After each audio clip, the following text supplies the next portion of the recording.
Bismillahirrahmanirrahim. Assalamualaikum warahmatullahi wabarakatuh. Alhamdulillahirabbil alamin. Allahumma shalli ala sayyidina Muhammadin wa ala alihi wa ashabihi ajma'in. Alhamdulillah, pada kesempatan kali ini kita berjumpa kembali di channel Tadabbur Hikmah. Kita akan membahas tentang syarah hadits Arba'in An-Nawawiyah di dalam kitab Al-Wafi. Pada kesempatan kali ini kita akan membahas tentang hadits nomor 4 yang bertemakan tentang tahapan penciptaan manusia dan amal terakhirnya. Bismillahirrahmanirrahim. An Abi Abdurrahman Abdullah ibni Mas'ud radhiyallahu anhu qala haddatsana Rasulullah sallallahu alaihi wasallam wa huwa as-sadiqul masduq. Inna ahadakum yujma'u khalquhu fi batni ummihi 40 yawman nutfah. ثم يكون علقة مثل ذلك ثم يكون مضغة مثل ذلك ثم يرسل إليه الملك فينفخ فيه الروح فيؤمر بأربع كلمات بكتب رزقه وأجله وعمله وشقي أو سعيد فوالله الذي لا إله غيره إن أحدكم la ya'malu bi'amali ahlil jannah hatta ma yakunu bainahu wa bainaha illa dhira' fayasbiqu alaihi alkitab faya'malu bi'amali ahlin nar fayadkhuluha wa inna ahadakum la ya'malu bi'amali ahlin nar hatta ma yakunu bainahu wa bainaha illa dhira' fayasbiqu alaihi alkitab fayamalu bi'amali ahlil jannah fayadkhuluha. Rawahul Bukhari wa Muslim. Artinya dari Abu Abdurrahman Abdullah bin Mas'ud radhiyallahu anhu berkata, Rasulullah sallallahu alaihi wasallam yang jujur dan terpercaya bersabda kepada kami, sesungguhnya penciptaan kalian dikumpulkan dalam rahim ibu selama 40 hari berupa nutfah atau sperma, lalu menjadi alaqah atau segumpal darah, selama itu pula, lalu menjadi mudghah atau segumpal daging, selama itu pula. Kemudian Allah mengutus malaikat untuk meniupkan ruh dan mencatat 4 perkara yang telah ditentukan, yaitu rezeki, ajal, amal, dan sengsara atau bahagianya. Demi Allah, zat yang tiada Tuhan selain Dia, sesungguhnya ada di antara kalian yang melakukan perbuatan-perbuatan penghuni surga hingga jarak antara dia dengan surga hanya sehasta saja. Namun suratan takdirnya sudah ditetapkan, lalu ia melakukan perbuatan penghuni neraka, maka ia pun masuk ke dalam neraka. Ada juga yang melakukan perbuatan-perbuatan penghuni neraka hingga jarak antara dia dan neraka hanya sehasta saja. Namun suratan takdirnya sudah ditetapkan, lalu ia melakukan perbuatan penghuni surga, maka ia pun masuk ke dalam surga. Hadis riwayat Imam Bukhari dan Muslim. Pentingnya hadis ini menjelaskan kondisi manusia dari awal penciptaannya, kehidupannya di dunia hingga kondisinya di akhirat, baik yang kekal selamanya dalam kebahagiaan di surga ataupun yang kekal dalam penderitaan di dalam neraka. Semuanya berjalan sesuai dengan ketentuan Allah Subhanahu wa taala. Adapun syarah hadis nomor 4 ini, yang pertama adalah tahapan perkembangan janin. Hadis ini menjelaskan bahwa selama 120 hari janin mengalami 3 kali perkembangan. Perkembangan tersebut terjadi setiap 40 hari. 40 hari pertama janin masih berbentuk nutfah. 40 hari berikutnya sudah berbentuk gumpalan darah. 40 hari selanjutnya yaitu menjadi segumpal daging. Setelah 120 hari, malaikat meniupkan ruh ke dalamnya dan ditetapkanlah bagi janin tersebut 4 ketentuan di atas. Perkembangan janin ini juga disebutkan di dalam Al-Quran. Allah Subhanahu wa Ta'ala berfirman yang artinya, "Wahai sekalian manusia, jika kalian ragu-ragu terhadap hari kebangkitan, maka ingatlah, sesungguhnya Aku telah menciptakanmu dari tanah, lalu dari setetes air, kemudian menjadi segumpal darah, lalu menjadi segumpal daging." Surat Al-Hajj ayat 5. Di ayat berikutnya, "Dan sesungguhnya kami telah menciptakan manusia dari satu saripati berasal dari tanah. Kemudian kami jadikan saripati itu air mani yang tersimpan dalam tempat yang kokoh atau rahim. Kemudian air mani itu kami jadikan segumpal darah, lalu segumpal darah itu kami jadikan segumpal daging, dan segumpal daging itu kami jadikan tulang belulang, lalu tulang belulang itu kami bungkus dengan daging, kemudian kami jadikan dia makhluk yang berbentuk lain. Maha suci Allah, pencipta yang paling baik." Surat Al-Mu'minun ayat 12-14. Dalam ayat ini Allah Subhanahu wa Ta'ala menyebutkan 4 tahapan penciptaan manusia yang ada di dalam hadis di atas, dan menambah 3 tahapan yang lain, sehingga menjadi 7 tahapan. Ibnu Abbas radhiyallahu anhu berkata, anak Adam diciptakan melalui 7 tahapan. Lalu ia membaca ayat di atas. Hikmah diciptakannya manusia secara bertahap, padahal sebenarnya Allah mampu untuk menciptakan secara langsung dan dalam waktu yang singkat, adalah untuk menyesuaikan dengan sunatullah yang berlaku di alam semesta. Semuanya berjalan sesuai hukum sebab akibat. Semua ini justru menandakan kekuasaan Allah Subhanahu wa Ta'ala yang sangat besar. Hikmah lainnya adalah agar manusia berhati-hati dalam melakukan segala urusannya atau tidak terburu-buru. Juga mengajarkan kepada manusia bahwa untuk mendapatkan hasil yang maksimal dan sempurna, baik dalam masalah-masalah batin ataupun masalah zahir, adalah dengan melakukan semuanya dengan penuh kehati-hatian dan bertahap. Syarah yang kedua adalah tentang peniupan ruh. Para ulama sepakat bahwa ruh ditiupkan pada janin ketika janin berusia 120 hari, terhitung sejak bertemunya sel sperma dan ovum. Artinya, peniupan tersebut ketika janin berusia 4 bulan penuh, masuk bulan kelima. Pada masa inilah segala hukum mulai berlaku padanya. Karena itu wanita yang ditinggal mati suaminya menjalani masa iddah selama 4 bulan 10 hari.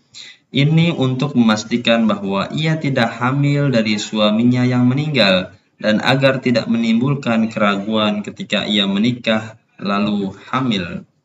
Ruh adalah sesuatu yang membuat manusia hidup. Ini sepenuhnya urusan Allah Subhanahu wa Ta'ala, sebagaimana yang dinyatakan dalam firman-Nya yang berarti, dan mereka bertanya tentang ruh. Katakanlah, hai Muhammad, ruh adalah urusan Tuhanku, dan tidaklah kalian diberikan ilmu kecuali sangat sedikit. Surat Al-Isra ayat 85. Syarah nomor 3 adalah larangan aborsi. Para ulama sepakat bahwa aborsi setelah ruh ditiupkan ke dalam janin adalah haram. Mereka bahkan menganggap bahwa aborsi adalah tindak pidana yang tidak boleh dilakukan oleh seorang muslim, karena merupakan bentuk kejahatan terhadap manusia dalam bentuknya yang utuh. Karenanya, jika dalam melakukan aborsi, janin keluar dan dalam keadaan hidup, kemudian ia mati, maka dikenakan diat atau denda yang sudah ditentukan ukurannya. Jika janin itu keluar dalam keadaan mati, maka dendanya lebih ringan. Hukum ini juga berlaku untuk aborsi sebelum masa peniupan ruh. Setidaknya ini adalah pendapat hampir seluruh ulama, karena penciptaan manusia pada dasarnya dimulai sejak sperma membuahi sel telur atau ovum, sebagaimana yang diisyaratkan oleh Nabi dalam hadisnya, yang berartinya ketika nutfah sudah berusia 42 hari, maka Allah Subhanahu wa Ta'ala mengutus malaikat untuk membentuknya. menciptakan telinga, mata, kulit, daging, dan tulangnya. Dalam kitab Jami' al-Ulum wal al-Hikam karya Ibnu Rajab halaman 42 disebutkan bahwa wanita dibolehkan melakukan aborsi selama ruh belum ditiupkan pada janin. Ia beralasan bahwa hal ini seperti azal atau mengeluarkan kelamin laki-laki dari alat kelamin perempuan saat ejakulasi. Namun, ini adalah pendapat yang lemah. Karena janin adalah cikal bakal anak, bahkan mungkin sudah terbentuk. Sedangkan dalam masalah ajal, anak sama sekali belum ada karena sel sperma tidak bertemu dengan sel telur. Dalam kitab Ihya Ulumuddin karya Al-Ghazali jilid 2 halaman 51 disebutkan bahwa ajal tidak sama dengan aborsi atau mengubur bayi hidup-hidup. Karena aborsi merupakan kejahatan terhadap sesuatu yang sudah ada. Kehidupan itu sendiri mempunyai beberapa tahapan. Tahapan pertama adalah bertemunya sel sperma dan ovum dalam rahim, maka merusak hal tersebut adalah kejahatan. Jika telah berubah menjadi segumpal darah, maka tingkat kejahatannya bertambah berat. Apabila sudah menjadi segumpal daging dan telah ditiupkan ruh, maka kejahatan itu semakin bertambah berat. Kemudian kejahatan yang paling berat adalah ketika janin tersebut telah lahir menjadi bayi yang bernyawa. Syarah yang keempat adalah Allah Maha mengetahui segala sesuatu. Sesungguhnya Allah mengetahui kondisi manusia sebelum mereka diciptakan.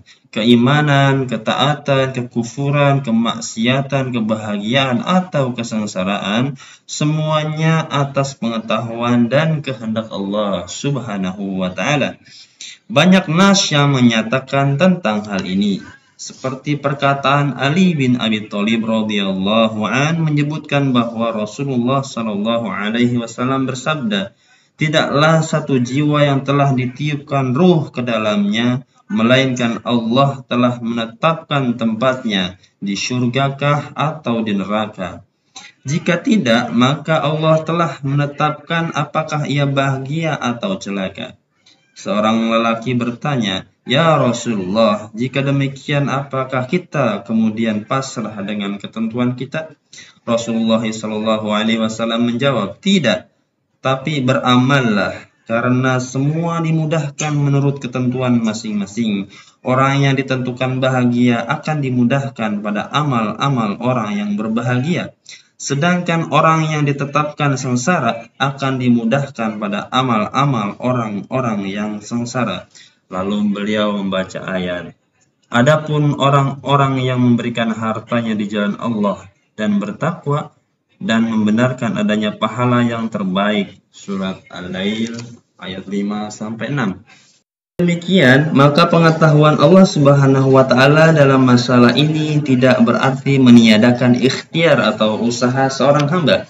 Karena Allah Subhanahu wa Ta'ala telah memerintahkan hambanya untuk beriman dan mentaati perintah-perintahnya, juga melarang manusia dari kekufuran dan kemaksiatan.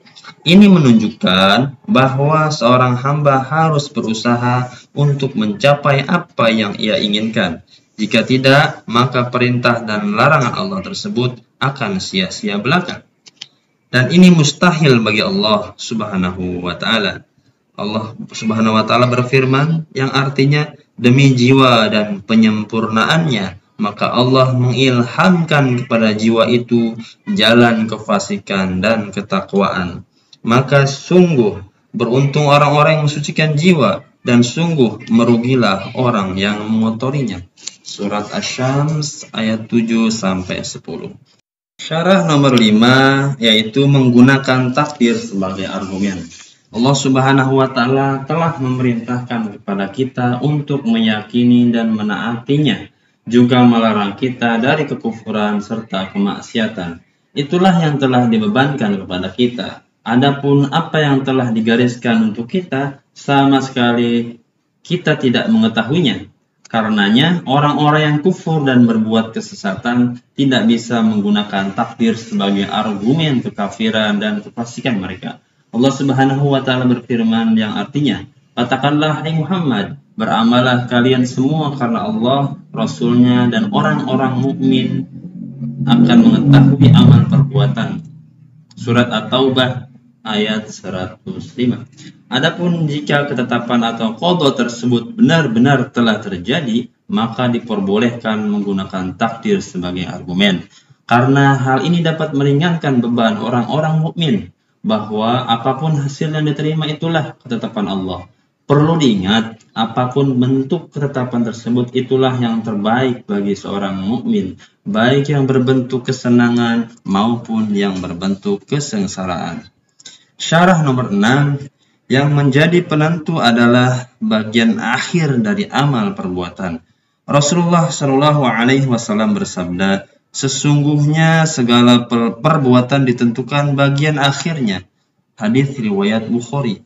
Artinya, barang siapa yang telah ditetapkan Allah Subhanahu wa Ta'ala beriman hingga akhir hayatnya, meskipun sebelumnya dia kufur dan selalu melakukan maksiat menjelang kematiannya, ia akan beriman. Ia meninggal dalam keadaan iman dan dimasukkan ke dalam surga. Demikian pula dengan orang yang telah ditentukan kafir ataupun fasik di akhir hayatnya. Meskipun sebelumnya ia beriman, menjelang kematiannya ia akan melakukan kekufuran. Ia meninggal dalam keadaan kufur dan dimasukkan ke dalam neraka. Karenanya, jangan sekali-sekali tertipu dengan sikap dan perilaku manusia yang bersifat lahiriah. Karena yang paling menentukan adalah akhir hayatnya. Jangan pula kita putus asa dengan sikap dan perilaku seseorang, karena yang paling menentukan adalah akhir hayatnya. Oleh karena itu, marilah kita sama-sama berdoa semoga Allah Subhanahu wa Ta'ala memberikan kepada kita keteguhan hati dalam kebenaran dan kebaikan, serta memberikan kepada kita husnul khatimah, akhir hayat yang baik. Amin. Syarah nomor 7, Nabi Muhammad Sallallahu Alaihi Wasallam sering berdoa, wahai zat yang membalik-balikan hati, teguhkanlah hatiku dalam agamamu. Dalam riwayat Muslim, Rasulullah Sallallahu Alaihi Wasallam bersabda, sesungguhnya hati seluruh manusia berada di antara dua jari Allah, seolah-olah hanya satu hati. Allah berbuat sekehendaknya. Lalu beliau berdoa, wahai zat yang memalingkan hati, palingkanlah hati kami kepada ketaatan kepadamu. Syarah nomor 8, Ibnu Hajar Al-Haytami berkata, sesungguhnya akhiran yang buruk diakibatkan oleh bibit keburukan yang terpendam dalam jiwa manusia, yang tidak diketahui oleh orang lain. Kadang-kadang seseorang melakukan perbuatan ahli neraka, namun di dalam hatinya terpendam bibit kebaikan. Maka menjelang ajalnya, bibit kebaikan tersebut tumbuh dan mengalahkan kejahatannya, sehingga ia mati dengan husnul khatimah. Abdul Aziz bin Dawud berkata, aku pernah hadir pada seseorang yang sedang ditalqin atau dibimbing untuk mengucapkan dua kalimat syahadat. Akan tetapi ia tidak juga mengucapkan kalimat tersebut. Lalu aku bertanya tentang orang ini. Ternyata ia adalah seorang peminum khamr. Pada kesempatan lain ia berkata, berhati-hatilah dengan dosa, karena dosa bisa menjerumuskan manusia ke dalam su'ul khatimah. Yang terakhir, tahapan pertumbuhan janin yang dijelaskan dalam hadis ini belum terdeteksi oleh ilmu kedokteran kecuali pada masa-masa akhir saja. Hal ini menjadi bukti kemukjizatan Al-Quran dan hadis-hadis Rasulullah Sallallahu Alaihi Wasallam, dan itu adalah sangat nyata. Demikian pembacaan tentang syarah hadis Arba'in nomor 4 yang cukup panjang ini. Semoga kita bisa mengambil hikmahnya dan mengamalkan seluruh isi dari hadis ini. Demikian, mohon maaf jika ada kekurangan. Jangan lupa untuk subscribe. Billahi taufiq wal hidayah. Assalamualaikum warahmatullahi wabarakatuh.